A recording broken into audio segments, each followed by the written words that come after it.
is up, partner up? We're in person. Isaac? It's awkward. Awkward to be in person. It throws off the whole, we got used to, we baked in the delays and awkward timing things on video. Now it's this whole like in real life thing. We don't really know how to roll with it, but we still have Scott with us from a different location. Yes. Well, he's there. So what we're trying to do is we're still trying to pump up the video views. We perform like #1 on Apple, on Spotify, and then YouTube is just like blah. So if we figure we put Isaac and I in the same location and we bring on Scott Brinker. So Scott, what's the formal title at HubSpot? VP Platform Ecosystem. Okay, platform ecosystem. So specifically today, the service world, kind of like that's another remit, other side of the business, more aligned to the kind of sales org today. It kind of spans an interesting combination of product and flywheel. We can dive into all of that. Okay, cool. Well, Scott is just a legend. It's very interesting because of the background, and we want to talk a little bit about the story. But for the folks that are listening at home, the reason why we're plugging the in-person thing is, again, so if you're listening to us online, we do a YouTube. So if you happen to need video, Ashley in the community episode, she did mention that she appreciated the video. Yeah. So we are also there. But today with Scott, we're going to be hopping in person, recording out of St. Petersburg, telecasting to Boston, right? You in Boston, Scott? I'm in Boston. I probably wish I was in St. Petersburg right about now. When we get to the next phase of the podcast and we can afford, the whole like guest experience where we fly you out and you can stay, like that's, we'll do that one. Get a manicure before the show. All right. Yeah, wardrobe. Okay. Scott is, I don't know, here's who called you the Godfather of Martech was actually Jill Rowley. So and Jill's she's a social selling kind of evangelist. Like you could say Jill is a force of nature. Yes. Right. So she referred to you as the Godfather of Martech, and you're leading ecosystem and platform at a company that's near and dear to my heart, HubSpot, because I built an integration with PandaDoc and HubSpot before there was even APIs for CRM. We built a Chrome extension that kind of hacked the DOM to like fake an integration, which was pretty cool. But now, it's hard to say that there's another app ecosystem in B2B that's growing as quickly as like HubSpot Connect and everything going on there. Before we dive into like what's going on today and what you're seeing from your vantage point, Scott, I'd love to hear the story of how did the Godfather of Martech end up running ecosystem? You have Chief Martech, which is the big info, 8,000 plus companies, the books you've written, lots of thought leadership, but now specifically platform ecosystem. How did that come about? Yeah, it was definitely, my career journey is winding, would be the generous way to say it. I started out as a software engineer, entrepreneur, ended up, building a series of companies, one of the early web development firms, then got into launching my own SaaS business. We created a platform for interactive content, one of the very specialized no-code platforms, a decade or more ago. And so it was kind of interesting that as I was building up, that company, I'd taken on this other hat of chiefmartech.com of just through my experience, it was really fascinating to be working with one foot in the technical domain and one foot in the marketing domain. And just seeing all this lack of communication and understanding and operational efficiency between these teams, yet every force in the world was like, driving these two teams, together. And that was the genesis of Chief Martech was, okay, well, how can marketing really effectively harness technology? Not just from a technical perspective, but from an organizational and human perspective. And so I'm doing that while I'm running this startup. Let's pause right there just because I want to understand the story and from your perspective, what facilitated that change. So my thesis is cloud became, not ubiquitous, but started to accelerate. Salesforce, obviously, probably the biggest mover there in terms of customer data, right? Accelerating that to the cloud in the early 2000s. And then this time when you're doing Chief Martech, what was the time frame whenever how does marketing leverage this technology? What time frame was this? Yeah, so I started Chief Martech 2008. and it was based on experiences that I'd had pretty much for the previous 8 years, of just seeing companies adopting more and more digital marketing capabilities. But right, yeah, I mean, at the time they were kind of isolated in their own little silo. It wasn't very deeply integrated into the mainstream marketing org. And over that decade, that changed. What facilitated that change? And I want to be clear about. I think Martech implies to me automation, so like workflows, so like more than one step at a time. Was that your lens by which you viewed Martech? Like, hey, now that we have some data, good, because absent data is just brand marketing. Let's throw the TV billboard, the billboard up, the radio, the offline, right? It's just brand marketing. So the second that we have data, that's interesting. That seems like a requirement. The next big innovation with Martech had to be automation. Is that a fair way of summarizing why that was possible as like a new thing? Possibly. I mean, I would reverse the order of it. At the end of the day, marketing went online because consumers went online, customers went online, and marketing chases, where the audience goes, marketing will follow. And when we just think about the rise of how much engagement was happening, in B2B and B2C, over the internet, over mobile apps, all of a sudden this was the domain in which marketing was playing. And that being said, there were a bunch of other advantages you get out of that, and you put your finger on a huge one there, right? I mean, just instrumenting the data, of all those interactions and being able to pull that together to analyze and understand who our audience is and how we engage and all that. And then you're right, then like another layer on top of that becomes, oh, well, wow, all this data that's flowing around. I mean, like we could have programs that like algorithmically do things with that data, and automation. I mean, marketing automation, right? Like rose up in that period, Man, 2006. that's such an important point that you make. I mean, I know it sounds so simple, but it's so important that no, we didn't go to digital, Martech because it was easier for us. We went there because customers were there, not happen to have these benefits, but just getting that order right. Like, and that's something that we've talked about a lot in the partnerships world. How are customers behaving? What are they doing now? Go do what they're doing, whether or not it makes life easier for you. In the case of Martech, it did make a lot of things easier because you get all these benefits of digital with data and stuff. But in some cases, we've talked about this in an ecosystems framework. Some things are harder. It's harder to attribute, and for example, but if your customers are living and behaving that way, they got to take the lead. Yeah, and I would not say Martech made life easier for marketers. I mean, today perhaps we're in a different place, but boy, that original collision. I mean, the marketing organization was not a technology organization. For that matter, most people in marketing weren't even really like an operational minded organization. Right. And all of that was, we had to build up marketing operations and marketing technology management to be able to take advantage of this stuff. And if we sort of follow the dots of where this may be headed, yeah, the next thing was like, oh wow, well, there's all these technologies out here, but oh my goodness, like how do we get these things to work together? How do we like, orchestrate this into a cohesive whole? And that was the challenge that brought me to HubSpot. Right. And what you were saying is that the technology in MarTech was downstream of consumer behavior changes in demand, right? Like, so people were saying, hey, I like, consuming online. So, okay, that was downstream of that. The next thing was, okay, great, we have this technology, but oh my gosh, it's actually hard. It's hard to measure. It's hard to like do, and there's no roles. There was no marketing operations, like you said. There was no data, analysis or any of these things that we kind of have today. So then I think as a part of that, and like why Chief Martech and some of your work was probably popular, is that there almost feels like that there had to be at the same time some sort of community, right? Like these roles were not created because of marketing technology. These roles were created because people went, how do we do this? Like, so in those earlier phases, how were people like kind of coming together to where you felt like MarTech was a thing? Like, Jill Rowley or a Scott Brinker, like there's these conferences, there's people showing up, they're learning from each other.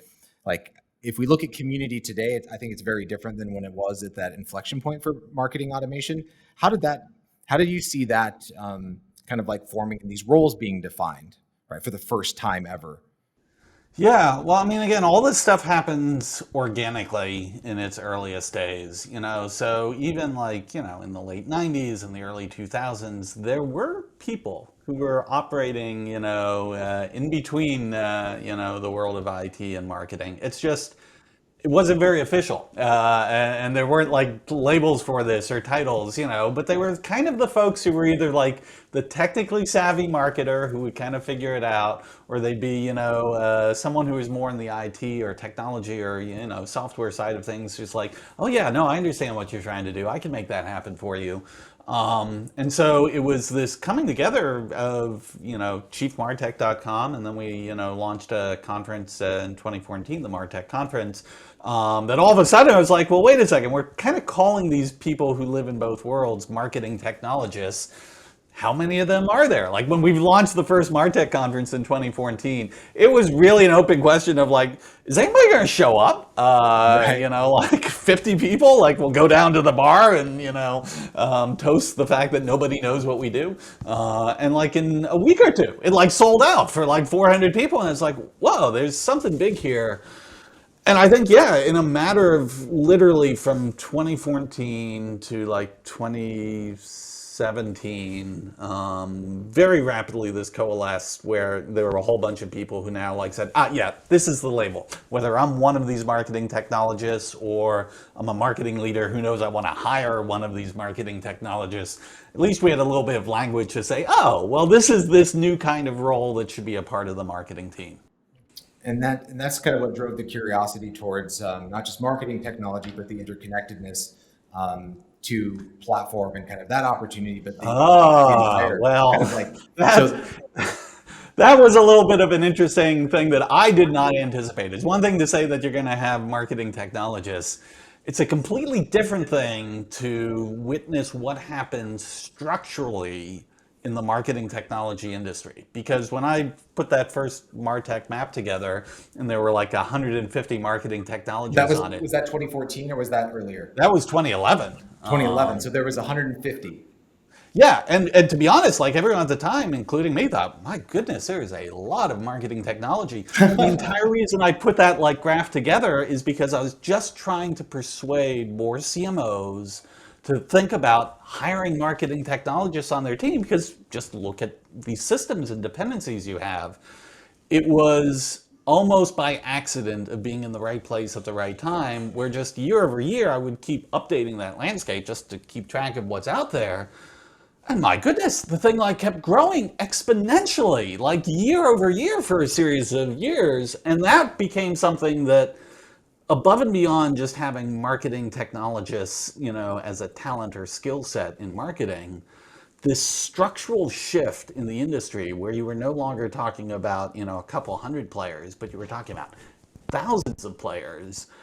That was the thing then ultimately that like realized, okay, the only way that you are ever going to make sense of this craziness, the only way any normal company is going to be able to harness this is we have to create some sort of platforming capabilities to bring these pieces together, because individual marketers trying to stitch together, products from like a universe of thousands of different apps, that was clearly becoming this huge operational drag on the industry as a whole. When you say the industry as a whole, where do you think the scrutiny was coming from? Kind of like let's say we're telling the story here of kind of Martech to kind of like ecosystem. What was the peak kind of friction point in that story? Kind of like the fall from grace. It was like, yay, everything's coming together. This marketing technology is like, we have functions, we have roles. People are hiring for them. People are building careers. CMOs now have this as a required capability, right? Before it was like the best brand CMOs ran the world, and now it's like, if you want to be a CMO, if you're not perfect at it, you better know how to identify and hire and manage it. What was that peak friction point, you think? Was that justifying spend? Was that attribution? Was it a combination of those things? Yeah, I think the real pain point became this bifurcation in the industry that was, they like a Faustian bargain or some sort of choice you just don't want to choose. It was basically like marketers were being told you have a choice.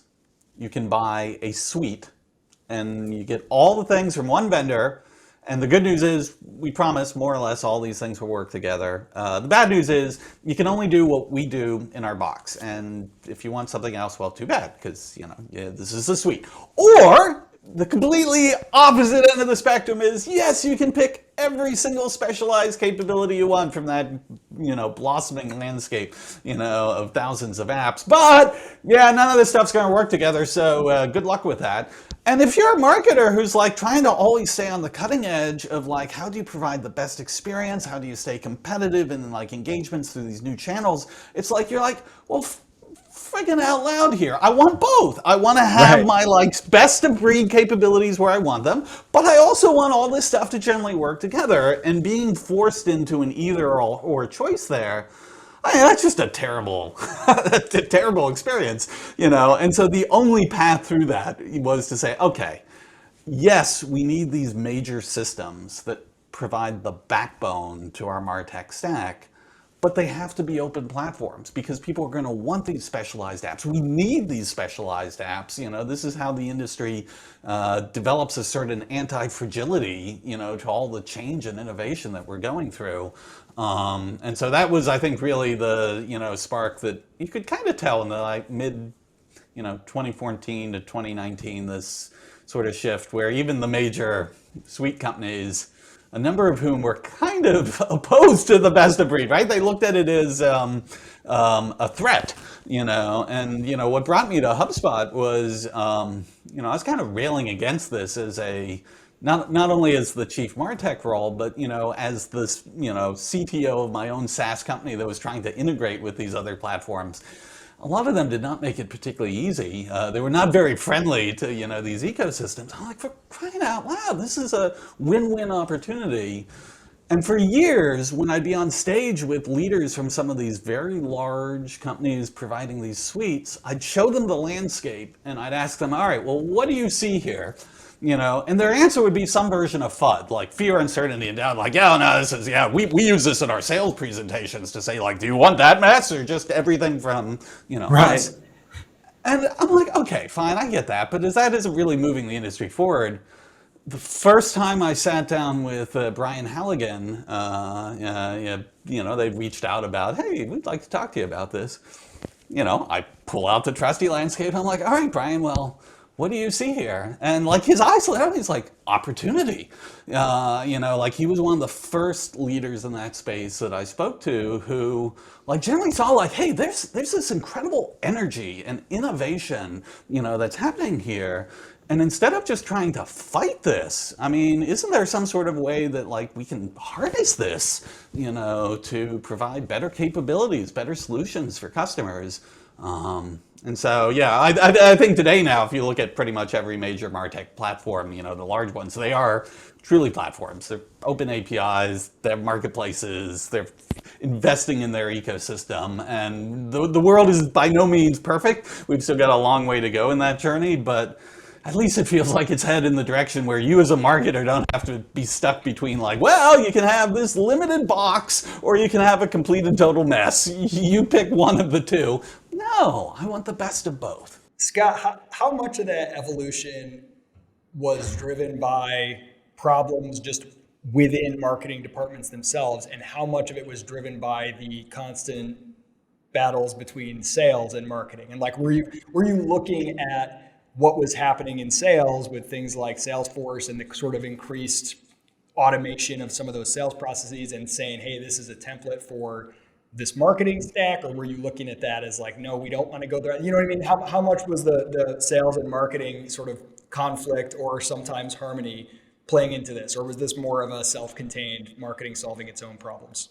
I think for the major driver was more within marketing itself, because certainly for that decade of the 2010s, it felt like serious decisions, right? They kind of like created that waterfall model of saying, okay, marketing will take everything up to the MQL, and then we hand it over to sales, and sales either takes it as an accepted lead or we throw it back into the loop. And by no means was that a perfect architecture. Certainly from a customer experience perspective, that boundary left a lot to be desired. But That being said, operationally, marketing and sales were kind of working, in that mode, and so a lot of the energy in each of those departments was being focused on their own tech and their own operations, and less so cross team. Now, I think the past few years, all this work around revenue ops, certainly all the movement around account based, not just marketing, but just like account based, everything, I guess, as John Miller would call it. These are all things that help lead to closer synchronization between those two worlds. And now you see, Martech stacks and sales tech stacks blending together and all that fun stuff. But yeah, the initial catalyst here for the platforming of the MarTech industry, pretty solidly came from marketing itself. It's interesting. Right. I think what I'd love to get your take on is what seems similar about that story that you've kind of like let's say had a front row seat at, right? We're a big part of. So like that's like why talk about the past?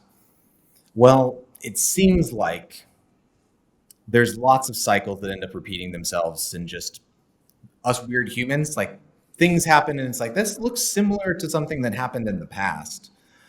Now that you put on the, Halligan talks to you and you go, okay, there is a giant platform opportunity to bring this all together. And from the very beginning, though, I think y'all at HubSpot were thinking about it a little bit differently. It was flywheel versus funnel. Well, what that means inherently is that you can't talk about marketing in a silo. You can't say just marketing qua marketing. You have to say marketing and then customer engagement or sales and then service, right? Making sure that it's driving LTV. And then HubSpot does have a pretty partner-centric company in terms of the marketing agency world. Now you're looking at platform ecosystem being on the inside. Does that feel similar to some of the stuff that you were going through in marketing technology? Because you're running platform and you're helping other companies integrate, and then you're seeing these other things happen. What about this feels like a cycle to you, like the next thing as it relates to partner, platform, ecosystem, to MarTech in that story? Yeah, no, I think you're right. I think the only twist on it is I think the most interesting thing that's happening right now in ecosystems around customer, systems in general is not that each particular silo is going through the same evolution that MarTech did, because it is, sales tech is having, if you've ever seen Nancy Narden's sales tech landscape and the recent versions of that, it's stunning. Jay McBain, right? Just focused on partner channel ecosystem products. Couple hundred apps right now, right? Yeah, It's it's only a crazy. couple hundred right So, now. so those patterns do repeat themselves in those silos, but I think what's more interesting right now is there's a really big movement to connect the silos. And I think where we see this happening most is actually at the data layer.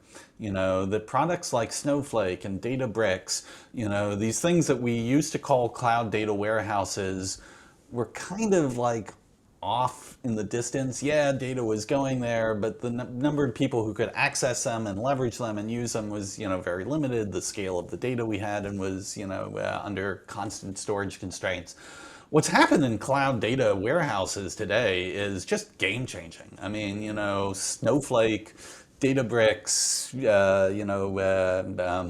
AWS is it's like they underpin everything now. And what you're starting to see is all these different application platforms, even within particular domains of marketing or sales or product or customer service or finance, they're all both contributing data to that underlying data ops ecosystem. And they're also pulling data from that underlying data ops ecosystem and feeding it back into their frontline operational systems. And this is game changing. Just in the context of marketing and MarTech, the data that marketers now have access to and can build campaigns on and can build programs around, it's like an order of magnitude, compared to even a few years ago what was accessible. So this is, I didn't think that I was going to invite Scott on and then I was going to get into an argument with him, but I think I'm going to have to try and pick a fight. So this is interesting, Scott.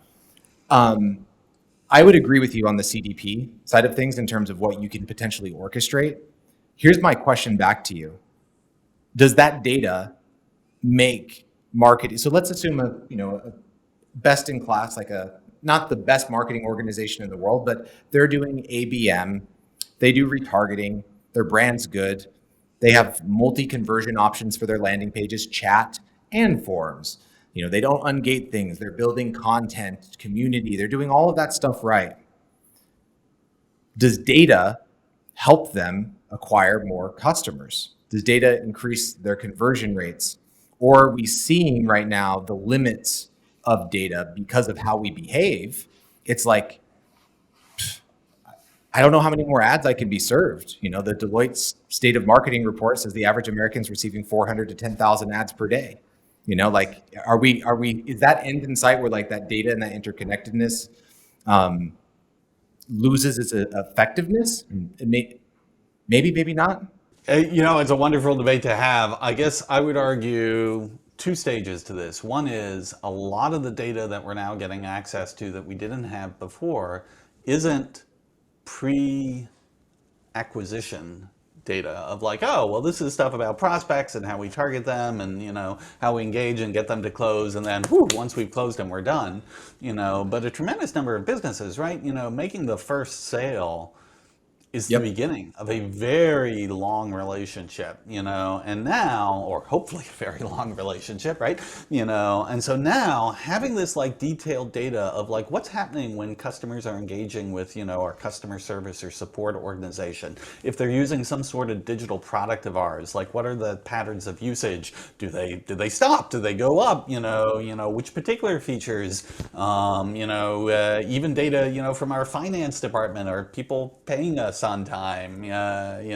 All these things are like data sources that if you're looking at how do you optimize the ongoing relationship with that customer, oh my goodness, that's a huge amount of data. And we are just barely, first of all, we're just getting access to this for most companies because of this And then the data, I imagine, about, to the extent you have access to it, data about how they are behaving outside of your product. How are they behaving with other products and interacting with other things in the ecosystem, right? And that's where some of these things like a Crossbeam or whatever to kind of let you access some of that. I feel like that's a whole new frontier, Yes. We literally went the same direction with this. And I think the thing, Scott, that I would love your take on is it seems to me like the next winners.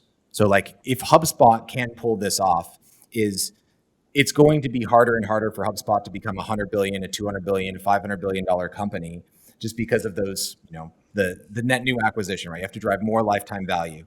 And in terms of platforms, why invest in HubSpot? Like if I'm a company, why integrate with HubSpot? If I'm an agency, why service HubSpot? You have to have more partner value than my alternatives. And what if I'm hearing is maybe the future might entail like, hey, our ability to ingest these usage and adoption and understand allows us to partner and recommend based on that data, right? Like it's not just how we market, our own features to these customers. It's also how we highlight, surface, recommend, and bring partners into the equation. Is that like a big thing that's starting to happen right now as you're seeing this customer data and connect the platform ecosystem go, hey, here's where we know like we need to double down and invest in partnerships? Yeah.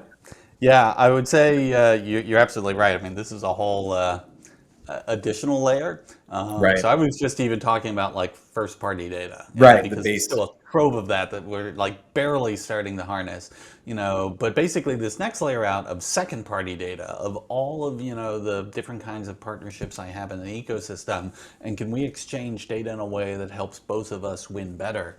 Yes, I mean products like Crossbeam are so innovative. I think. Well, I even mean taking the usage data. So let's say I'm a HubSpot customer, right? And you recognize some behavior based on what I'm doing in the application that I will become a better customer, let's say a more successful customer, if I'm doing X, Y, or Z behavior.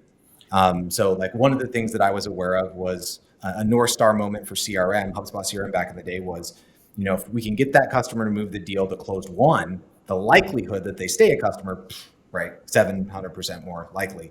I'm sure there's all sorts of those inflection points that as an ecosystem team, you're kind of looking at to help facilitate partners. And that means educating account executives. Maybe it's real time, right? Like, oh, they might be needing these integrations, or it's customers. Yeah, letting them get access to data beyond just their. So an analogy came to mind immediately of an entrepreneur I know really well who started a fintech company that's automated basically bookkeeping and reporting for primarily for multi-unit franchises. So like Jimmy John's, whatever.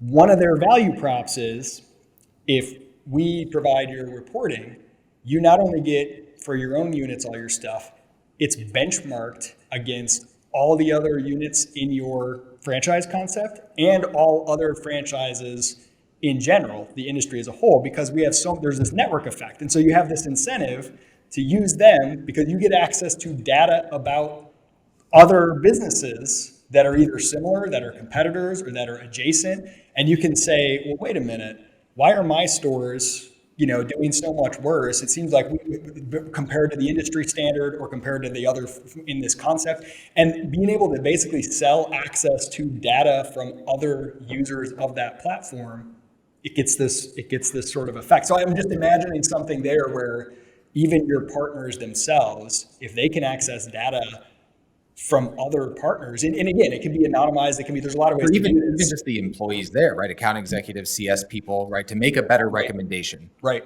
right? Like, hey, benchmarked, here's what we see, this is what we should do. That seems like the company that nails that this decade is like, so that's one of the reasons that he's doing well, right? His value brings more partner value to the table. It seems like this is now the bar that's being raised. I do Scott, not what do you think? disagree with anything you guys are saying. We're just thinking out loud. Yeah, we're just thinking out loud. Scott's like, I figured all this stuff out a long time ago, boys. No, I think like if what's going to differentiate companies, kind of the over the next several years, like if you're thinking about building product and platform and developing inside of an ecosystem, I think you need to be thinking about for any entrepreneurs or partner leaders out there, how do you drive partner value? Right. So if you're launching an integration platform as a company, because lots of tech companies, they have ISV partnerships, so custom built integrations, but opening up an API and allowing people to just build, why would someone come to you? I think being able to orchestrate partner value, i.e. share that first party data from the customer and say, hey, here's the types of people you should be helping. Here's the opportunity. Here's what you should be doing. That seems like a last mile that has still not been connected for the vast majority of the market.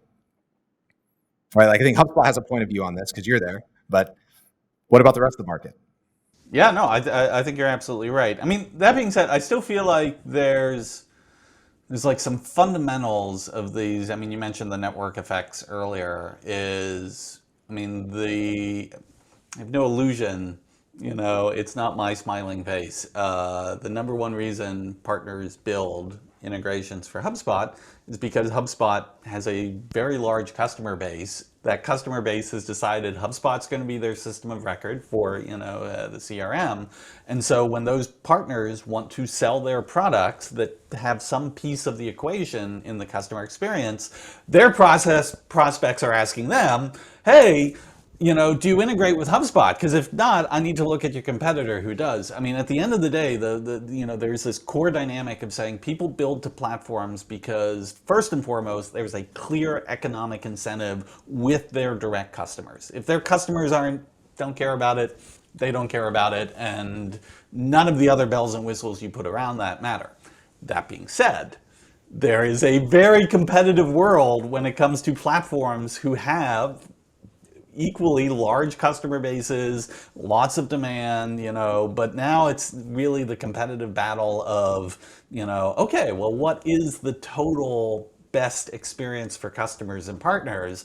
And that's where, okay, well, if you've got that solid foundation upon which you can then build, then you can start to get into things like this, like, okay, well, how can we leverage ecosystem data in a way that helps partners do better, that helps customers get fit to the right thing, and collectively makes HubSpot a more attractive ecosystem for all of the participants in it. Yeah, that is definitely where all the fun stuff is happening. That's where so much innovation is happening. But yeah, if we didn't have the underlying install base, to provide the economic incentive. Exactly. Yeah, none of the other cool stuff would be mattering to them. So that brought up an interesting question for me because I think there's going back to the cycles thing, like, have we seen this story before? Have we not? What seems fundamentally different about this time is that there might be more participation, but it seems like what I just foreshadowed a little bit with you was more aggregation. So there's more participation from other companies, service providers, partners. There's more integration, but there's still more aggregation, meaning there will be more, I don't say first mover advantage, but like consolidation, if you will, in terms of like who has that largest base. You see these Yeah, I cycles, think and I see these aggregation is cycles. Oh, absolutely. go ahead, Seth. Oh, sorry. I was just going to say, I think aggregation is absolutely the right term. I'm a big fan of, Ben Thompson and Stratechery, and he's written a lot about aggregation, mostly in the context of, like consumer platforms and social networks and things like that. But I think that dynamic is very much at work inside like the business tech stack and the products that are not just trying to consolidate the tech stack because that ship has sailed. Like the amount of software in the world is not shrinking at this point. So consolidation is challenging, but aggregation, finding like, can you have these aggregators in the tech stack that actually help people get more value out of the variety and the diversity of other software and apps that they have in their tech stack? That is a huge opportunity, and those really do become the centerpieces of the modern business stack. Let, let me ask you about this role that you are hiring for chief ecosystem No, evangelist. you have an ecosystem evangelist function, right? That you opened up, and you've probably already filled it by now. Now that we're kind of past it, or you might be having multiple. Are you still hiring for it? There's still opportunity. Yeah. Okay, Anyone great. who's listening who wants to apply, please do. Yeah, Okay. tell me about this role. It looks pretty interesting. It looks kind of unique because we're talking to Jay McBain and he was sort of predicting, oh, there's going to be roles like this, and Jared was like, look at this, Isaac, it's right here. Scott Brinker is hiring for it right now. Give me, what was the genesis of deciding, okay, we need to go out and hire, and kind of this role description? Where did that come from? Yeah. Well, boy, I mean, Jay McBain is clearly, the world's expert on ecosystems at this point. So it does not surprise me that he anticipated this. We came to it a bit organically, which is, the world is shifting to ecosystems. Like you see this even in like really big high level executive surveys. Like every year IBM does their whole like C-suite survey of what's on, the minds of, senior executives of like Fortune 500 companies, and you've sort of seen over the past few years this rise of ecosystem, that more and more people are recognizing like, okay, the patterns of how businesses work together. I mean, we used to be in this mode where, what was it, Porter's five forces, like just industries had clearer boundaries and, clearer modes. And the whole collapse of things into, a digital global conglomerate of, everyone kind of being all connected through, the internet. It's just changed those dynamics. But ecosystems are starting to open up as a way of like, oh, well, this interconnectivity and this sort of, blurring of boundaries between industries and, different kinds of providers in these industries. There's actually, yes, it's a threat to the old model, but it's new opportunities for new models. That being said, while a lot of people now are talking about this is a really new space. Like most companies don't really know how to even think about this. Even software companies that you could argue are particularly dependent or opportunistic, on how they can leverage platforms and ecosystems. It's just, there's not a lot of content out there. It's starting to be a lot more recently, but, for us, we saw this great opportunity to have someone who would really be dedicated to like understanding the stories of our partners, what's working for them, where are their challenges, what are their creative approaches to solving this, and to help like feed that back not only to the rest of the partner ecosystem, but even beyond the walls of our partner ecosystem to just other interested parties who are like, oh, well, what's happening in the HubSpot ecosystem? What have they learned from this? What have their partners learned from this? How is that evolving? What are the patterns? I just think there's something that can make a helpful contribution, to this discussion about ecosystems, and B, at the same time, help HubSpot partners or prospective HubSpot partners, Yeah, really hone their playbooks on how do they succeed in this model. How can we help them win? It's interesting in the places that they live. I think Jay, we have to ban talking about Jay and Alan in episodes. Um, it's just such a good analogy. He referenced watering holes, right? So he said, look, the channel account manager of the future probably won't be assigned, a territory or a geo or certain partner types. Where they're going to live is they're going to live where these people socialize. So kind of like more like a community manager or an evangelist, so to speak, where you're in there building trust, rapport, helping, providing value, and sharing stories. Right? You're like, oh yeah, so you're trying to solve that. Okay, here's some ways that I can connect with people that have already solved that same challenge. Are you aware of in the like just kind of peers in the space, Martech or Partnerland or whatever, other SaaS companies that have started to evangelize that aren't partner tech companies? Because I think obviously the partner tech companies, Crossbeam is doing a great job of that with their content. Wonderful Is there any job. other Yeah. bigger company that's starting to like say, hey, we need to contribute and you know put our hat in the ring on helping elevate how companies interoperate or ecosystem? Yeah, well, I think the big platform folks are like I know Salesforce has a Medium blog for their App Exchange partners that we compete with Salesforce, but I'll take my hat off to them. I thought they've done a wonderful job, with that community. I don't know if Shopify has a dedicated person for this, but I think certainly the vibe of what's happening around that ecosystem of people really learning within that community of how this works. I think those, I mean, for me, Atlassian is another one of those Yep. ecosystems. Yeah. So I'd be less in a position to tell you what the org structures are at those companies and Right. how they see that. But from a net impact, like, yeah, I see that kind of effort happening there. And yeah, I'd love HubSpot to be a contributor to that. And you think the primary objective then is helping build the story, the narrative, the marketing, right? So this is the evangelism spans across like who might benefit from that evangelism, the partners themselves, right? So they can consume that content, the internal employees, the account executives, the people that work with partners, the CSMs, the service team, kind of the totality of that. They're supposed to come across all of it. So then is it, And potential partners, right? I mean, yeah, they see a story that they. the recruitment. Yeah, yeah, right. The recruitment funnel. So this is something that is just an overlay then. So it's like, hey, it's ecosystem focused, but the overlay impact is like also the entire company. This isn't like I think what's fundamentally different that might seem like a duh, Jared, of course this is true, is that normally, like even just a couple of years ago, that was like, well, which department does that report into? It's like, it seems like, oh yeah, they're working with Scott and the ecosystem team and platform, but it's everyone. It seems like it's an overlay to everything, isn't it? I mean, this is the nature of Right. ecosystems is they do not stay within very narrow boundaries. In fact, the whole beauty of ecosystems is they bring a certain holistic connectivity to an organization and its customers and all these other stakeholders and providers around it. So I think that's fair. And I think organizationally, like, yeah, so I'm hiring for this role, but I could see this role could live in half a dozen, different teams in HubSpot and still do the exact same mission. To me, it's, I don't know, yeah, even less about like an organizational structure Right. internally, so much as like, is this mission being well served? Well, I think, I mean, I don't know, probably the debate that I'm glad we weren't talking a couple years ago, Scott, because what would have been the most boring debate ever, because everyone's had it, is the sales and marketing debate. And it's like, how do you break down those barriers? How do you do this? How do you do that? It's just it's the same argument that we've been having and having.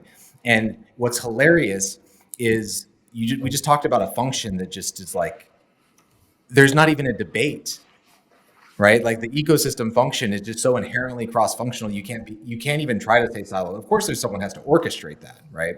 There has to be someone that's responsible for orchestrating, but the whole point is for them to work across department. And I think it really is a unifying and kind of like, I think the refreshing perspective on for the folks that have been marketing, sales, like how do we make all of this work? It's like, let's all win together. Like that part, the partner ethos in the ecosystem ethos. To me, that's why I loved HubSpot as a culture. Like I've spent time in the offices with hundreds of HubSpot partners, everyone wants to help each other and win together. There aren't the old world, I won't mention the competitors of old that I think y'all have done a great job disrupting. That culture doesn't feel the same. It feels like, oh no, that's that department. You got to go deal with them. You got to go up that VP chain. It doesn't feel that way. I feel like that's just a funner world to live in. I think this is, you put your finger on where real disruption happens. Is technologies might be enablers for it, but ultimately is culture and thinking, and approach that changes. I mean, again, I think HubSpot did a remarkable job of this with inbound marketing. I mean, the entire way that, the marketing universe thought of its mission and how to succeed at it, HubSpot came up with a very different take on how you could do that. And yes, right, created some software to help make that happen, but actually in the early days of that, I mean, the software wasn't that good. No, as a customer, it wasn't that good. We were just talking about that, yeah. Yeah, in the early days, it wasn't that good, but it's great now. It's great now. Absolutely great now. Yes. Yeah, absolutely great now. Don't send anyone after me. Hey, we're customers. I'm paying customer, not just a free customer, paying customers of HubSpot. So yes, I will vouch for that with my dollars. But it's to the point though of it's the thinking and the ideas and the culture that are ultimately the real disruptors to this. And actually, you can have some of the most amazing technology in the world, and if the way in which like the thinking or the management or the process or the culture around it doesn't take hold, the technology just doesn't go anywhere. And so I think this is what's really exciting of what's happening with ecosystems. I mean, the technology for some of these ecosystem products, it's not rocket science, right? Right. It's not like, oh wow, that's I mean, like how did you ever program that?